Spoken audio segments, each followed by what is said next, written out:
my wife and I, we're first team in the house. Like we're the first team. We need to be aligned and dedicate as much support to each other over, relationships with the kids or anything else, right? And so like, I do like this concept of first team being applied to kind of the co-parenting, all our parenting together model, and that we need to be aligned and like we need to have a unified front to effectively the inmates running the asylum below us. Welcome to Startup Dad, the podcast where we dive deep into the lives of dads who are also leaders in the world of startups and business. I'm your host, Adam Fishman. In today's conversation, I sat down with Patrick Thompson. Patrick is a 3-time founder, starting a company right after college, and then founding and selling his second company, Iteratively, to Amplitude in 2019. He is currently the co-founder of Clarify, a next-generation CRM platform. He's a loving husband and the father of one son. In our conversation today, we spoke about how to manage a young family with starting a company, the differences between his last startup and this current one, where he is now a dad, and what the conversation was like with his wife when he wanted to get back to building. We also discussed how to invest in your relationship with your partner, what his rituals for quality time with his son are, and how he recharges his batteries as a busy parent and a startup founder. He also shared his top tips for airplane travel with a young kid and a hilarious potty training story. I would like to welcome Patrick Thompson to the Startup Dad Show. Patrick, it is my pleasure to have you here today. Thank you so much for joining me. Adam, I'm excited to be here. All right. Well, I have to give a quick shout out and thank you to Austin Hay, who referred you to me. Even though we knew each other, I'd kind of forgotten that I had an open invite to have you on the show. So kudos to Austin, longtime listener of the program, for nudging me to say, hey, you need to talk to Patrick, my co-founder. Speaking of which, you have an 18-month-old kid and you are starting a new company, as I just alluded to. The first question that I have is a broad one. Why? Why would you do both of those things at the same time? My wife asked me that question a bunch of times as well. It's not the only person. I think there's no better time than now. Yeah, there's a lot of things you can do in life, and this is definitely the path less taken, I'd say. I definitely feel like for me, I always knew I was going to do another startup even after the last one. Left Amplitude at the beginning of the year, wanted to jump right back in, didn't take any time off. I feel like I'm just wired this way.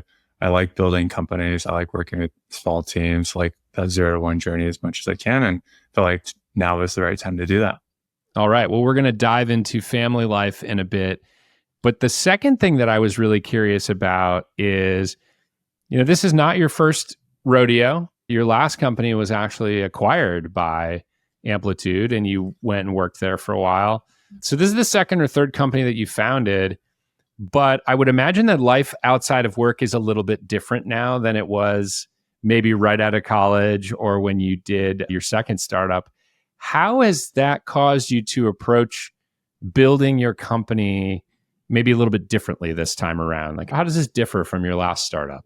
Yeah, there's definitely a few things. I think with the last startup, Iteratively, I was happily married. I was able to put a lot of time and energy into effectively grinded our way into finding product market fit and effectively just hustled the first couple of years before the acquisition to Amplitude. With this one, there's obviously, I have a family, I have a beautiful kid, I have a wife that I care about a ton, and I have a dog and a house and all the things that you get in your mid-30s as part of the American dream. Definitely wanted to kind of approach this a little bit more with balance.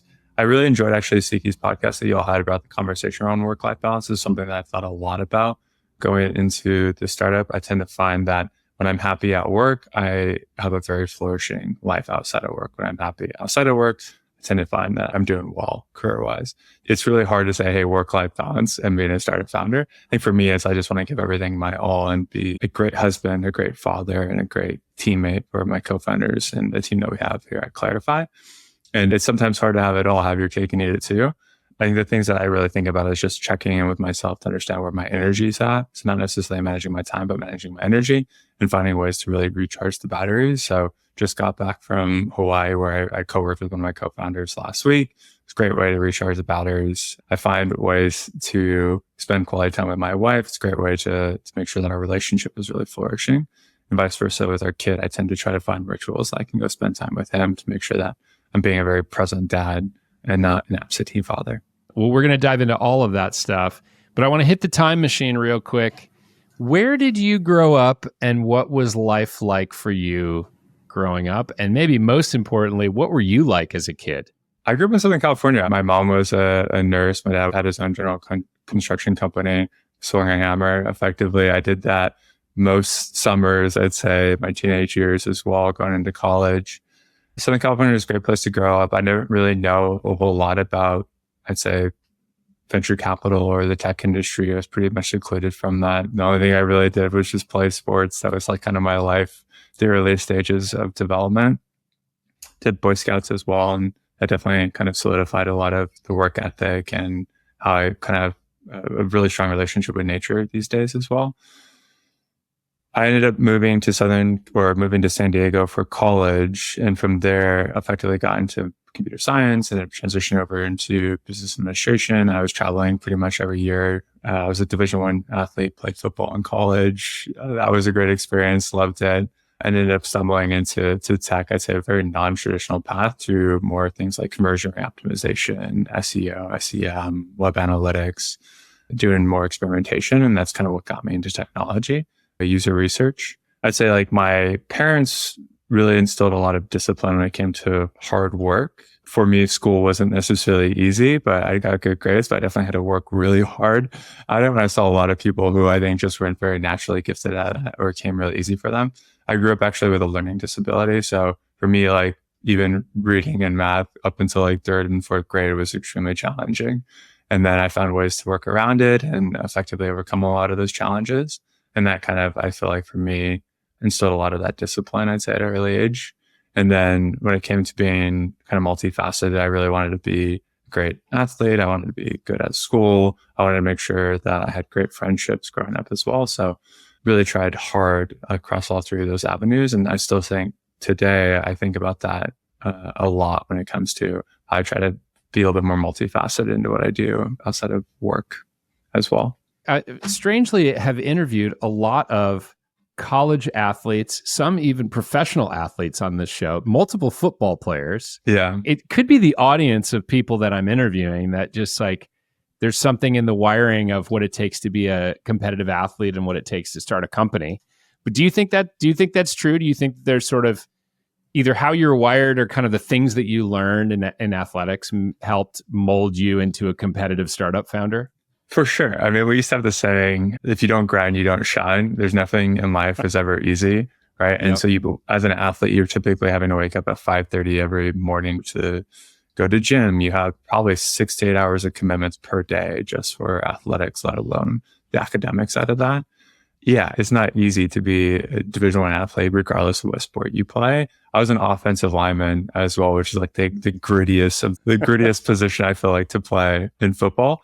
And so, yeah, you tend to fall in love with the suck. And I look back on those years as like, hey, if I could do that, I can probably do anything. And so for me, when it came to thinking about starting a company or taking risks, I'd already gone through some level of adversity when it came to that. So like I was used to having some degree of pain in my life. So why not more? Just why not pile more on top of that? I think being a father is definitely very different than being an athlete for sure. I think being a startup co-founder and being an athlete, there's a lot of similarities. And with being a father, I've learned to be a lot more nurturing, I'd say, than the football, where I tend to just like grit it and go push through it. Being a father, sometimes you can't really just grit through it. You kind of just have to accept it and move on. And yeah, having that reflection has been helpful for me. Knowing that you were an offensive lineman as your 18-month-old at like the 100th percentile height and weight, or they don't score him at 100%. It's only 99. It's like it only goes up to 99. So yeah, he's 99 percentile or 97 percentile in weight, 99 percentile in height. So he was born 10 pounds, 12 ounces. Oh my, he was ready for the line right away. Yeah. So it's funny when they pull it. My wife had a cesarean section. When they pull him out, that literally wouldn't fit in the newborn diapers. They had to go get number one diapers for him. It was great. It was like definitely a wall hanger. That's amazing. Yeah. When you said that when you're an athlete in college, you have to basically already sign up for 7 or 8 hours of commitments. And then in addition to all the other academic rigor and things like that you're doing Yeah. in school, I thought, oh man, you're just like a natural balancing being a dad and a startup founder. Like you're already used to that number of hours in the day of commitments for things. So kind of a natural fit there. Definitely. It's like getting up at 5:30 every morning. I still do that. Not a problem. Yeah. So I want to ask you a little bit about your wife. You have a longtime partner. You have an 18-month-old. What is your founding story with your wife? Yeah, we actually met at a college bar in San Diego. I was doing my master's program at the time, and she was finishing up her undergrad. And we met on St. Patrick's Day of all days, and ended up kicking it off. And then I ended up moving up to the Bay probably about 3 months after that. And then she moved back to Seattle. We did long distance for about a year. And then eventually she missed the sun. I hope to some extent missed me as well. And then came back down to California. And then we spent many years in the Bay, and then eventually ended up moving back to Seattle about 5 years ago. All right. So maybe she missed the rain this time. I think family. Yeah, probably. That checks out. And she works in ops, I think you said in customer support operations at a tech company. She's a customer success operations. She's been doing that now for, say, about a little over 5 years. But before that, did high net worth public tax accounting. So has her CPA and a lot more rigid, I'd say, and by the book when it comes to those types of things. Yeah, that's an intense job. I mean, not that her job now isn't intense, but I wanted to ask because, you founded a company, multiple companies now, you've got a young kid, she works at a tech company, which I'm sure there's some demand to that job, just knowing what I know about this industry. What was the decision like for the two of you to start a family? I mean, we've always definitely wanted to have kids. That was early on, and even some of our conversations, and before we got married, we had a lot of these conversations as well. We got married back in 2018. Glad I remember the right year on that one. Good job. They got back married in 2018, and it was really kind of a timing thing. So when I left Atlassian to work on Iteratively with Andre, it was really kind of a financial constraint at the time. We were, trying to, definitely wanted to make sure that the time and the energy was going into investing in the startup, but then two, from a financial constraint perspective, wanted to make sure that we weren't dipping into a lot of our savings at the time from there. And then post the acquisition of Iteratively by Amplitude, I think that really just kind of opened up like, hey, this is kind of the perfect timing. We're probably a little bit younger than what we originally had been planning on, but it worked out well. We thought it was going to take us a little bit longer to get pregnant. We got pregnant relatively quickly. And it was nice that Amplitude was able to afford me a little bit of the flexibility of being able to take some time off, invest in that relationship, be very present for the birth of Chris as well. And even the first year of kind of upbringing him into the world. And then what about when it was time to leave Amplitude? You've got a young kid, you've got, probably no revenue stream coming in there for a little while. And then you're going to go start a company. What was that conversation like? How did that go with your wife? It wasn't an easy cover. It was probably one of the hardest conversations I've had. It's funny, you talk to investors, you do co-founder dating, and I think the biggest hurdle was trying to convince my wife that this was a good decision. Checks out for me, yeah. Yeah, it was, for her, I think we wanted to have two kids. Originally it was probably three, and still might be three, we'll see. But we definitely knew we wanted two kids. So for her, it made the most sense for us to have the second kid while I was at Amplitude. So it left Amplitude a little bit early. Was in a very good position at Amplitude as far as the hours. I traveled a bunch, but generally the hours weren't too bad.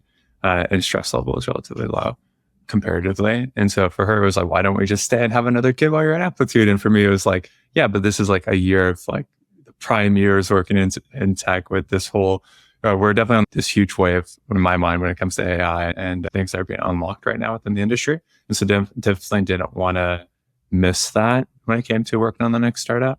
So it was kind of a now or never situation for me.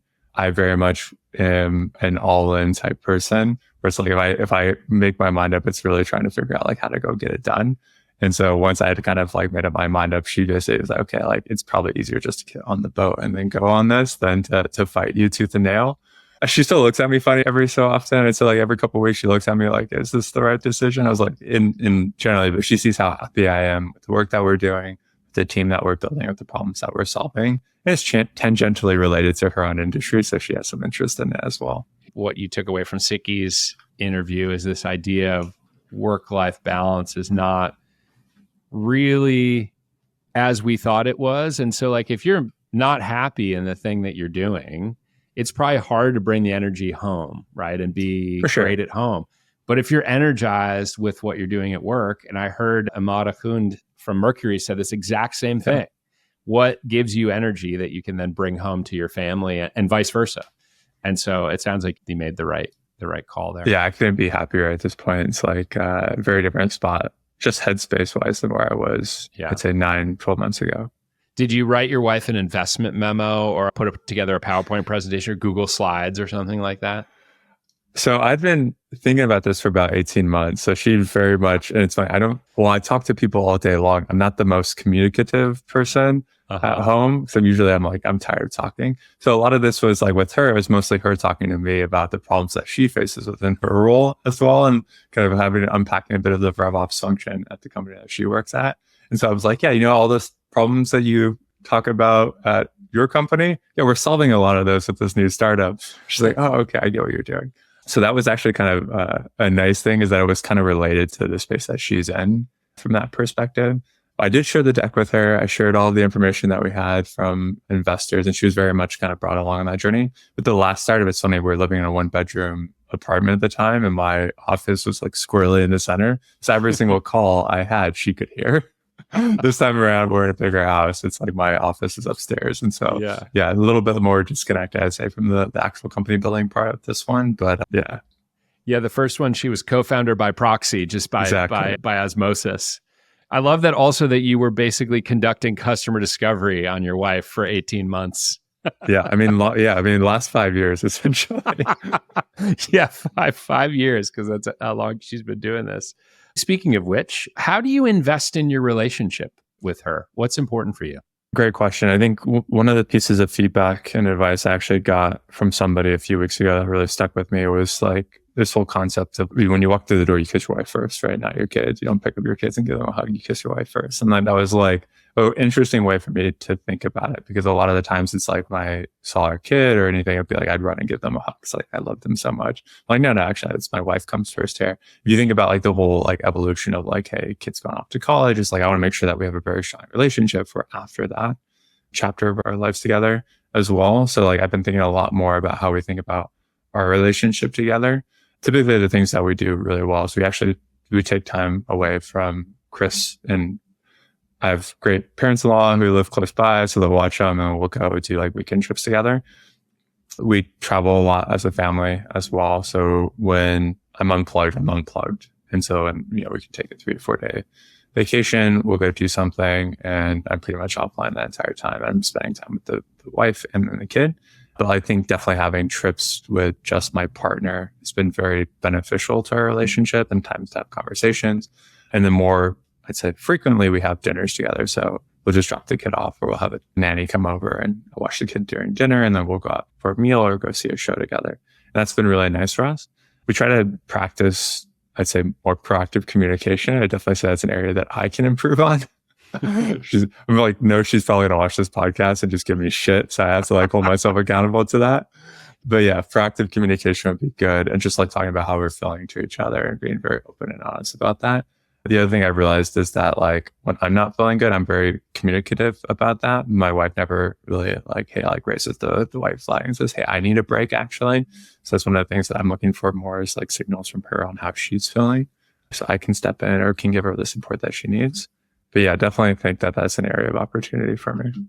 Yeah. And you mentioned this concept of the first team, which I know about from, company building perspective, but how does that apply at home?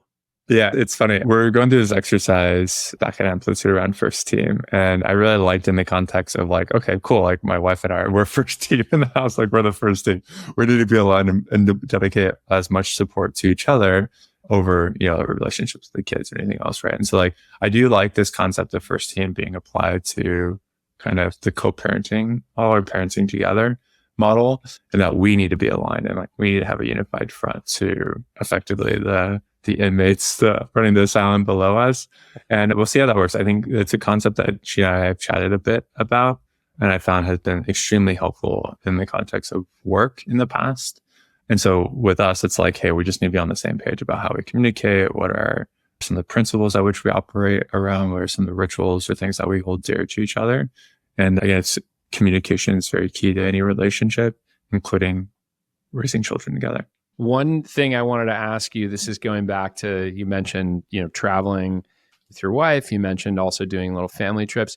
Have you taken your 18-month-old on an airplane?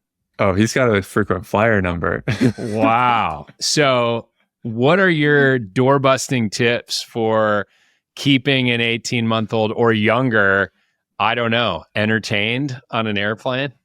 Yeah, he's probably been on close to a dozen flights at this point. Wow. He's gone to Italy. Italy's definitely the longest, but he's been in New York as well. He's about to go to Hawaii in a few weeks as well.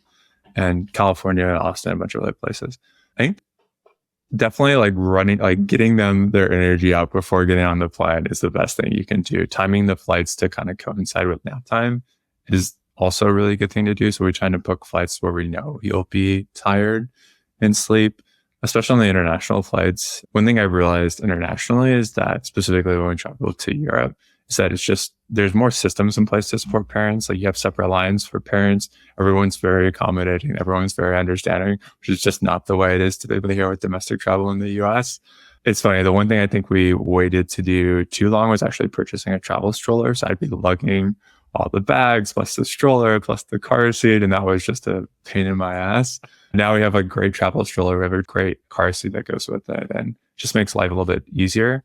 We'll see how 2 kids is generally going through the airport. I'll be interested. But yeah, with the toddler now, toys, we basically bring a bunch of different toys that he hasn't played with for weeks, if never, essentially.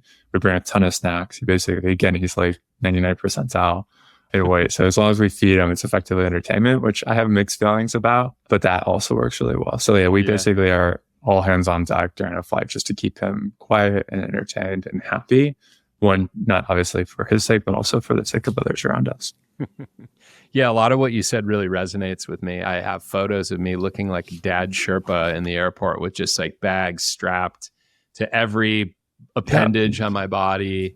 Yeah, you just bring you need so much gear when you're traveling with a young kid, even if it's just for like 2 days. You need the same amount of gear as if you're going to be gone for 7 days or 14. The snacks thing really resonates. I mean, my kids are older and I still meticulously assemble tasty treats for the plane because you just never know what you're going to need to ply them with along the way. So I love that. When you think about, all the way back to when your son was born, what's the earliest memory that you have after becoming a dad? I mean, I literally remember the operation. So my wife had a cesarean. So I remember like this giant, effectively like screen in front of my wife. So she couldn't see, but I'm tall, so I could see directly over. Oh, no. And they're like, oh, do you want to watch? I was like, yeah, I kind of do want to watch. And I'm a bit squeamish when it comes to some of those things, but for whatever reason, I was obviously so emotionally invested in this experience that I was like, I watched the entire thing. And that was the first memory. I literally remember just seeing him get pulled out like as if it was yesterday of my wife. And yeah, like literally just the reaction from everybody in the room because of his size was kind of I still find comical. And then cleaning him off and putting it, I brought him, then handing him to me, and then just me getting some skin to skin contact, I think within like a couple of minutes of them removing him. And yeah, like just effectively falling in love with him at that point. And my wife was still recovering. So she, it was a decent surgery and was still kind of drugged up. So I was like, oh, this is great. And then she's like, oh, and I was like, do you want, I was like, maybe I'll keep him a little longer. And eventually gave him up to my wife. And she got to skin as well. But that was my first memory, and still like vividly remember it to this day. I think what's funny about it is I didn't know what to expect going into it. I feel like it's one of those things that a lot of people talk about the experience. A lot of people, you can read however many books you want, but until you've gone through it, it's really hard to gauge how you're going to react and what you're going to feel. And for me, I just had to kind of live it before I can kind of sense how it was going to be. That's a really good point that you just mentioned about the going through the experience. I've been thinking a lot about this lately and just how experience trumps information. Yeah. And you can have all the information you want, but then it's always not quite like you've been told. So I think that's really good. It's the same. You can read every book on building a company or doing a startup, hard thing about hard things. Until you actually go do a startup, it's all theoretical. Right. Right. Speaking of which, what are some of the more surprising things that you've discovered as a dad? I mean, I love baby cuddles. Like, like it's like this whole notion. I don't know. It's like I'm not like a super touchy feely type person. Like, so like with Chris, it's like, oh yeah, like cuddling him or just like, oh, like giving baby hugs. It's really, like, it's just such the best feeling in the world. One of the things that I'm excited about is he's starting to take interest. So he has his own, obviously his own personality now, his own interests, the things that he likes, and like seeing him like fire trucks and cars. And like, great, like I'm gonna go like have fire trucks and cars over. Let's go look at those things. And just how much I'm more interested in the things that he's interested in now as well. That is something that's been surprising to me as a dad. Yeah. So like, it's just every day is kind of a new adventure at this point. He's still very young, but he learns something new every single day. And just seeing him process information and seeing him grow as an individual. Yeah, it's been fun. Oh, that's amazing. When you think about, there's obviously some of those more surprising things that you discovered, but what about mistakes that you made as a dad? What's a regret that you had or something where you're like, oh, that didn't quite go according to plan? I mean, I kind of shoot from the hip most of the time. So I kind of felt like I was like, oh, I'm going to wing it. This is a hard thing when it comes to like, I definitely think my expectations were off on how hard it was going to be. And, as much as I've had hard experiences in the past growing up and had gone through a bunch of adversity and like worked my ass off from a career perspective, it's really hard to put it in context on how much work having a kid is and how much it changes your life. And I don't think that was something that I was as aware of. I mean, obviously people say it, but it's like until you're in it, it's hard to know. And so like even going into the hospital, it was like my wife's like, yeah, Patrick can go home, right? He doesn't have to stay here. Like, he might be able to go home and take a good night's sleep. And you're like, no, you're up every single hour feeding the kid, changing the diaper. It's like, I just didn't know. And so I think for me, like some of the lack of awareness, I'd say, or just not having a really crisp understanding of what it's going to take. For me, I think that was a mistake. I don't know if it was a mistake, but it definitely was something I wasn't expecting it to be as hard as it was. It was definitely harder than I thought. I used to say like Iteratively was the hardest thing I had ever done. And now it's, in comparison, I'm like, it probably wasn't. Like there isn't a kid and this is only going to get for the rest of my life, hopefully, right? At the end of the day. So like this is something that doesn't have a finite date to it. But yeah, that was one thing that I thought a lot about. And, it's funny. So, we're obviously expecting another kid as well. And I expect that to be equally as challenging, right? You're like, you go from 1 + 1. My guess is it's not a linear progression in difficulty. My guess is it's an exponential progression in difficulty. Yeah. You have to completely change your game plan from man to zone at some point, especially as the toddler gets older. So we'll see how that goes. Yeah. And then you'll have, I think based on the calculus, you'll have 2 under 2. So that just about in and of itself is challenging. So I wish you the best of luck on that endeavor, but no, you'll be great. So many people before you have gone through this experience. Exactly. That was one nice thing, I think, putting in context of just humanity in general, is that we've been doing this for thousands of years, right? So it's like, you think about it that way, you're like, if other people can do it, I can definitely do it. It's like, it's another quantity. But yeah, I think it was nice not to have so many preconceived notions going into it, but it definitely was a surprise on how difficult it was. Yeah. So, you're not that far removed from being a brand new dad if you have an 18-month-old. But if you could hit the time machine and go back in time 18 months or 24 months or something like that, what advice would you give that Patrick from the pre-kid era? Yeah, I mean, it comes down to a couple of things. I think one, self-care and forgiveness, right? And I think I worked my ass off going into the birth of a kid. I was working on particularly launching a new product at Amplitude and putting a ton of time and energy into that. And so I was a little burned out, I'd say, going into being a new father as well. And so, yeah, focusing on self-care, making sure you're in a really good headspace, making sure that you're healthy and looking after yourself so that you can look after somebody else, effectively putting your own mask on first. Definitely be something I'd recommend for folks. The other thing is just forgiveness for yourself, for others. Like, it's hard. You're going to be tired. There's a lot of new news, essentially, things that you've never done before with a baby. I never changed a diaper before my own kid. So yeah, there's a lot of mistakes that you'll make. So just leaving room for forgiveness for yourself and for others is definitely important. Understanding that you're probably going to be pretty short and irritable, and just like that's part of, I feel like, every parent's journey to raising a kid at certain points. And then, yeah, just making sure that, like for us, we very much wanted to integrate our child into our lives and not center our lives around the child. And so we still think about that a lot. And, we're trying to find the balance as well there, where it's like, we still get to go do the things that we do. We still go have our hobbies. We still have our friends. We're not just hanging out with other parents with kids, which it feels like is the most common and easiest thing to go do at this point. And I'd probably echo self-care and forgiveness, and just make sure that while you're incorporating another human being into your life, like you're still an individual yourself. Is there something that somebody, or another piece of advice that somebody gave you that you got really like wound up about, and maybe you would tell yourself to ignore now, having put in some reps with an 18-month-old? So, everyone gives you advice, which is funny, right? It's like similar to building a company. Like, everyone's going to give you feedback and advice. Some of it might be relevant. Some of it might not be relevant. Some of it might be 30 years out of date. And some of it might be actually like new research, right? So, very similarly, it's like you have somebody build a company in 99. It's like, yeah, some of the advice is still probably relevant. Some of it might not be anymore. And so, especially when it comes to parents, it's like, they had very different ways of sleep training, of feeding, different methodologies that didn't exist or don't exist anymore for good reasons to compare to today. So I tended to thank everyone for their advice. Similar to how I thank somebody for their feedback doesn't necessarily mean I'm going to go implement it. And it's I wouldn't be too wound up about it. It was a lot of folks are just trying to help. So I try to take it with a grain of salt, but try to see the best in people there. I love that parallel that you said. When you're building a company, you also get a lot of advice. Yeah. Always be thankful for that advice. Do not have to listen to it. Yeah. I love that perspective. So, you're a busy guy.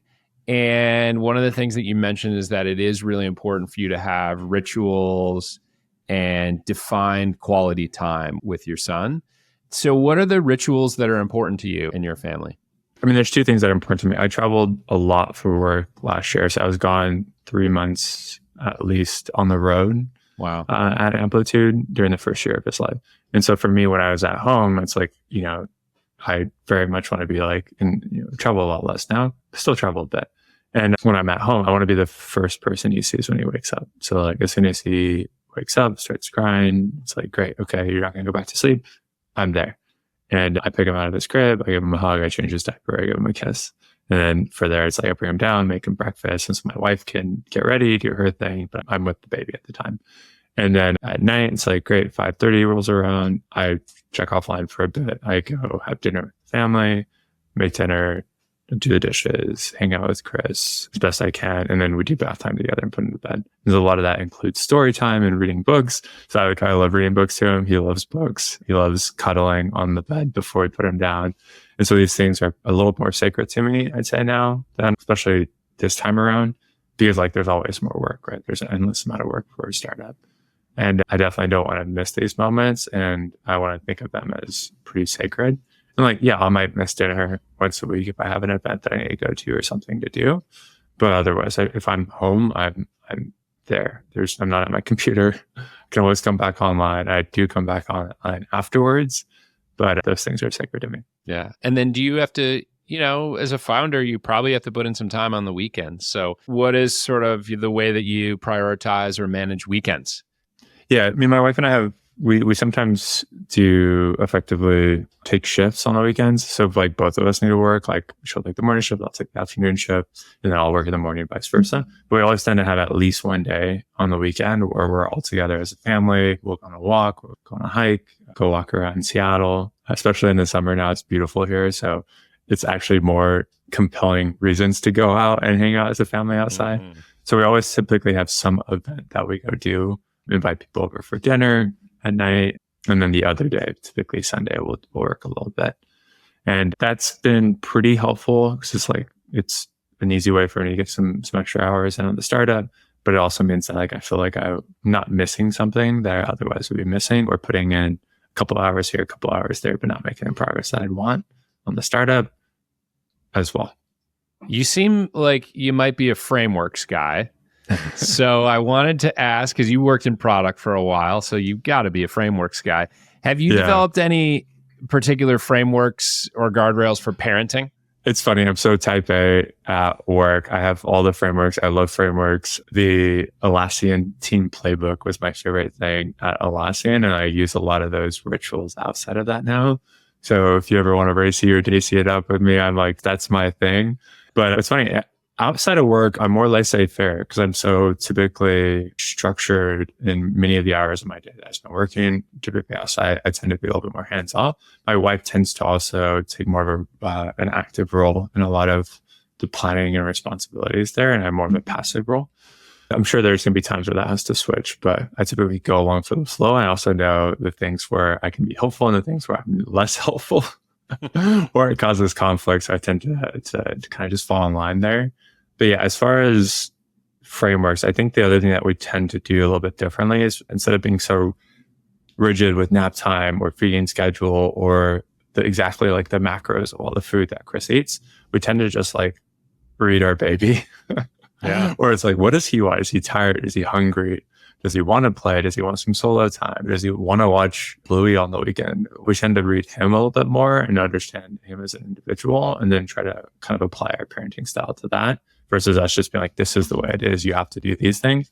That's just not who we are as individuals. And it allows him to have some autonomy and freedom as well. So it's like less structured. We try to make sure he goes down for a nap once a day at this point, but some days he's going to nap, some days he's not going to nap. Mm-hmm. So it's like, great, you don't want to nap, let's go play, let's go for a walk, let's put you in the stroller, do something. So that seems to work better for us than being super rigid around parenting. What you just described is sort of the product manager approach to parenting, which is rather than cram a solution to a problem you don't understand, just try to understand the problem. What is the job to be done of this child right now? And let's do that job. Situational awareness.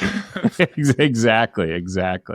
So, I found that partnership is really important. You've talked about this too. It's super important when you have kids. It's super important when you're building a company. But much like, working with founders, it's also hard to agree with your spouse all the time. So where's an area that you and your wife don't agree on when it comes to parenting? There's definitely archetypes when it comes to parenting styles, specifically in like more of a heterosexual relationship.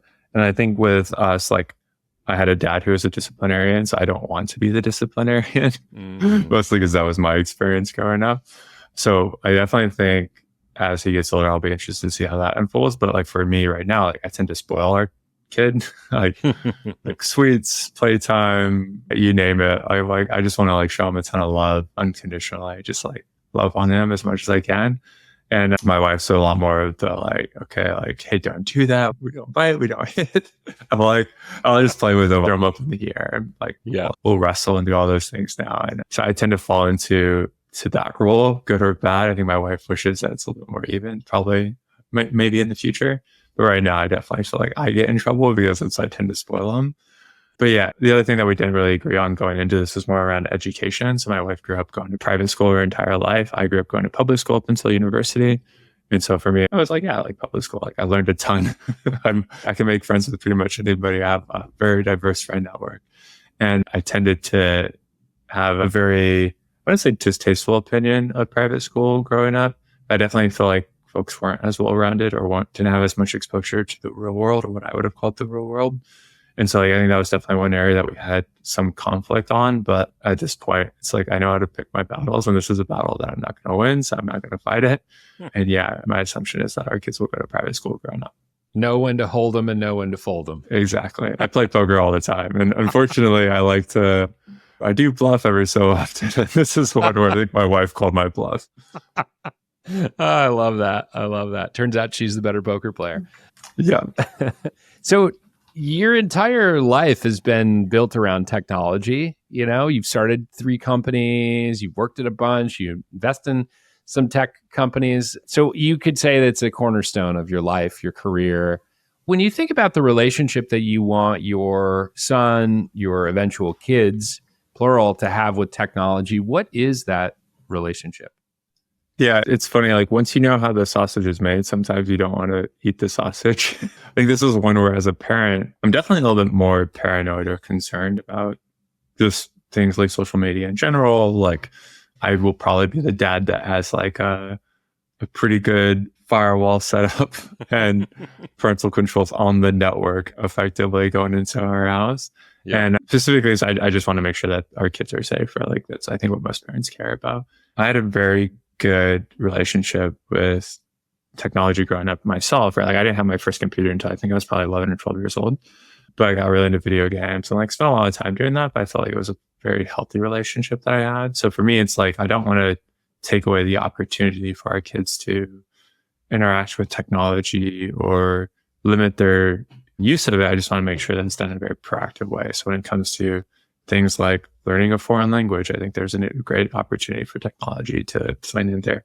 When it comes to study, when it comes to the ability to learn music, to read, all these things that I care deeply about for our children, I think technology can have an immense impact and value. But like, I still think having real books on the shelf and having a piano or real instruments to play are equally as valuable. And so for me, I think everything in moderation is typically our approach. So we want to have technology in moderation. We want to have technology in a way that serves a purpose and can be fun, but is also generally stimulating in the right way.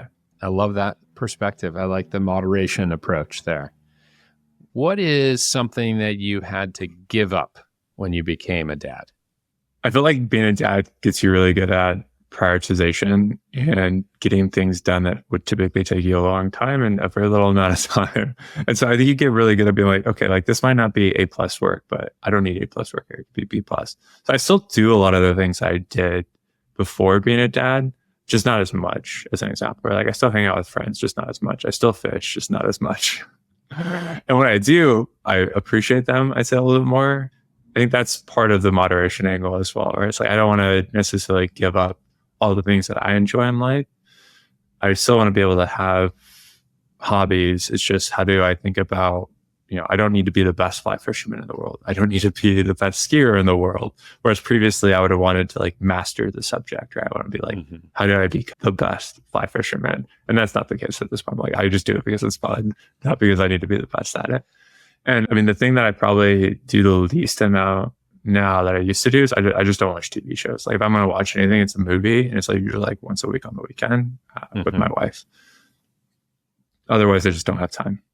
I always have this feeling of like, if I'm doing something like that, there's probably something else I should be doing with my time. It's hard because it's so entertaining. But yeah, I hear you on that. When you need to recharge, and because work is hard, family, child raising is hard, what do you do? How do you recharge your batteries? I think there's two things, right? There's like the slow drip, and then there's like the supercharger. If you think about chargers in general, right? And I think like my slow drip trickle charge is effectively like yoga. And I try to do yoga as much as I possibly can.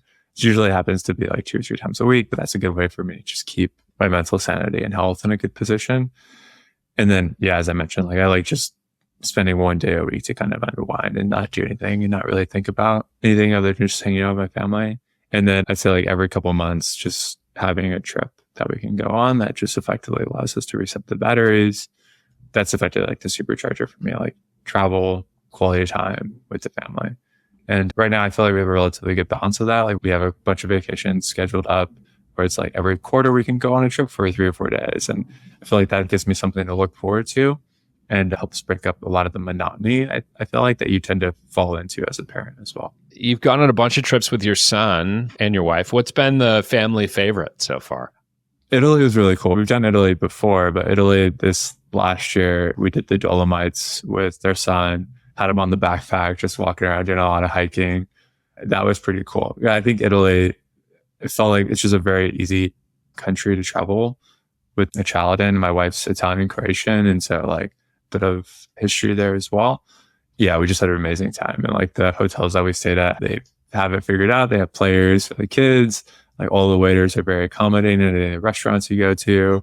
Versus here in the US, it feels like a lot of times like going or doing anything with a child feels like it's a burden on somebody, where like they're a lot less accommodating. Yeah, Europe really has this dialed in super well. They love your kids. Exactly. Like everywhere. You could take your kid to the fanciest restaurant in Europe, and that's totally fine at like 11 o'clock at night, and they would be happy to have him. Yeah, we do have a pretty cute kid, which I think helps. Not biased in any way, no. Not biased. Other thing about Italy is, kids love pasta. So you don't have to worry about the food. Yeah, we definitely had some people coming up and taking photos of our kid, straight up Lady in the Tramping some spaghetti. I love that. I was going to ask if he was just like shoveling handfuls of Yeah. homemade spaghetti into his mouth, and it sounds like he was. So that's awesome. Well, it sounds like a really fun trip. All right. My last question for you, sir, before our rapid fire round. How can people follow along or be helpful to you? Yeah, it's funny. I typically ask that question to other people, but you can follow me on Twitter or LinkedIn. I mean, we're pretty active on social media there, at least in the context of what we're building moving forward. I mean, we're the earliest stages of company building. If you're interested in following our journey, I'd say connect there. We're also hiring as well. So if folks are interested in a new role, ping us. We're very excited about what we're working on. Awesome. Well, I'm rooting for you and Austin, the rest of your founding team. I don't know your third co-founder, but Andre, yeah. He's also a dad. Oh, Nice man, I should have had all of you on the show. Well, yeah, anyways, I'm rooting for you all. And let's get into rapid fire here. So rapid fire is very simple. There is but one rule. I ask you a question. You say the first thing that comes to mind, and then we move on to the next question. Are you ready? Sounds good. What is the most indispensable parenting product that you have ever purchased? Definitely a service, which would be a night nurse. So not necessarily a product, but very indispensable, and definitely got us a lot of sanity during the first couple months. Awesome. I know some other people who have done that. This was not a thing that existed when I had my kids. I wish it did. What is the most useless parenting product you've ever purchased? I got a really expensive German humidifier when Chris was first born because he was super stuffy and congested. We've used it like the first 2 weeks and it just sits in the room now at this point. Most of the bad parenting purchases are out of desperation. Yeah, for sure. At midnight or something like that. So finish this sentence. The ideal day with my kid involves this one activity. For me, it's definitely going to the park with him and just like playing on the swing at the moment. It's like he loves it. I love it. He giggles and laughs the entire time. Awesome. Which one of your kids is your favorite? Or your dog? Yes. I do love my dog. I cuddle with my dog equally. And like, we just started having the dog into bed with us at night. And yeah, I do love my dog, but definitely Chris is my favorite by far. We have a cat as well, but the cat's completely ignored at this point. That's what I should have asked is, of all of your furry friends, including your son, which one is your favorite? So Definitely Chris. Definitely Chris. Definitely the human. What is the most frustrating thing that has ever happened to you as a dad? This is more recent, but we're actively doing potty training now. And drops the diaper, got off, like we're on the toilet for maybe 20 minutes and he runs straight to our new couch and just straight up pees on it. And that was a little frustrating for me. This was recent, a little bit of recency bias, but that happened like 2 weeks ago. That is amazing. But you know what? As hard as potty training is, you will be so happy that he's potty trained before your next kid comes. Like 100 times over, you will be. So anyways, good luck to you on that journey. What is your go-to dad wardrobe? So I'm a capsule wardrobe. I wear the exact same thing pretty much every day. I wear Lululemon tech t-shirts. I wear Lululemon shorts or Prana jeans if I'm going out. And yeah, that's pretty much it. Nike shoes. Same thing every day. Same thing every day. Just keep it simple. Steve Jobs style. How many parenting books do you have in your house? Probably a dozen. I've read 0 of them. That was my next question. So we can move on. How many dad jokes do you tell on average each day? Probably 3 or 4 per day. I think I usually only get like 1 or 2 chuckles though. So room for improvement. That is the definition of a dad joke. Do you have a favorite? I don't know if you have a favorite you want to share. I don't want to put you on the spot here, but that is kind of the role of the rapid fire round. So the one that I've been telling the most is related to Chris primarily because he knows beer as a word. So a lot of times whenever I bring a can, he'll go, "Oh, can I have the beer?" And so now when I'm near grandma or grandpa, he basically says it on demand and they just give me the evil eye. So that's a pretty good, that's one that I've literally trained him to do specifically for grandma and grandpa. That's awesome. Have you ever pretended to be asleep to avoid a middle of the night wake up? I know my wife's going to watch this. I plead the fifth on this. No, never. I would never do that. No one has ever said that. What is your favorite kids movie or TV show? Yeah, Bluey by far. I actually like Bluey, and it's funny because if Chris like gets bored and will run away, like I'll finish the episode, which like otherwise I would never do. Okay, the opposite side.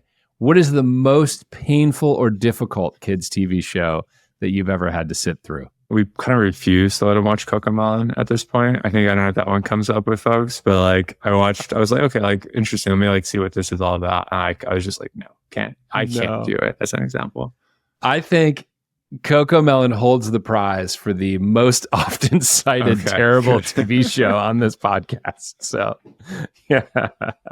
What is the worst experience that you have ever had assembling a kid's toy or a piece of furniture? I mean, it goes back into IKEA furniture for me. It's like it was before having a kid, it was the same answer. And it's like even post having a kid, it's just he's like a playroom. And so we need stuff to put all his toys in. And like I bought all this stuff at IKEA and had to assemble it. And there goes an entire weekend for me where, yeah, I had to like DIY hack some stuff together as well. But yeah, it is what it is. Part of dad life, I guess. Have you ever accidentally mixed up your dog and your child's names? Yes. Yeah. All the time. Yeah. Yeah. But never the cat. Just never the cat. Yeah. No, never the cat. Okay. What nostalgic movie can you not wait to force your son to watch? Princess Bride. Yeah. Great film. Sure. Yeah. Love that film. And finally, what is your take on minivans? If you asked me a week ago, I would have been a hard no. And then I just drove around in one this last weekend. And I was like, oh, they're not that bad. And if you ask me a year from now, I'd be like, we're going to have a minivan. So like, we'll see. I still will say probably not, but I get the appeal now. Let's just say okay. That. You're in the sales cycle. You're in the long sales cycle on the road to minivan town. All right. Well, Patrick, thank you so much for joining me today on Startup Dad. I wish you all the best of luck with Clarify. And it was just such a pleasure to have you and hear some of your stories. So thank you. Of course. Thanks for having me, Adam. Thank you for listening to today's episode of Startup Dad, a conversation with Patrick Thompson. If you enjoyed the show, please subscribe, share, and leave me a review. It'll help other people find this podcast. Startup Dad is a Fishman AF production with editing support from Tommy Heron. You can join a community of over 10,000 subscribers and stay up to date on my thoughts on growth, product, and parenting by subscribing to the Fishman AF newsletter at www.fishmanafnewsletter.com. Thanks for listening. See you next week.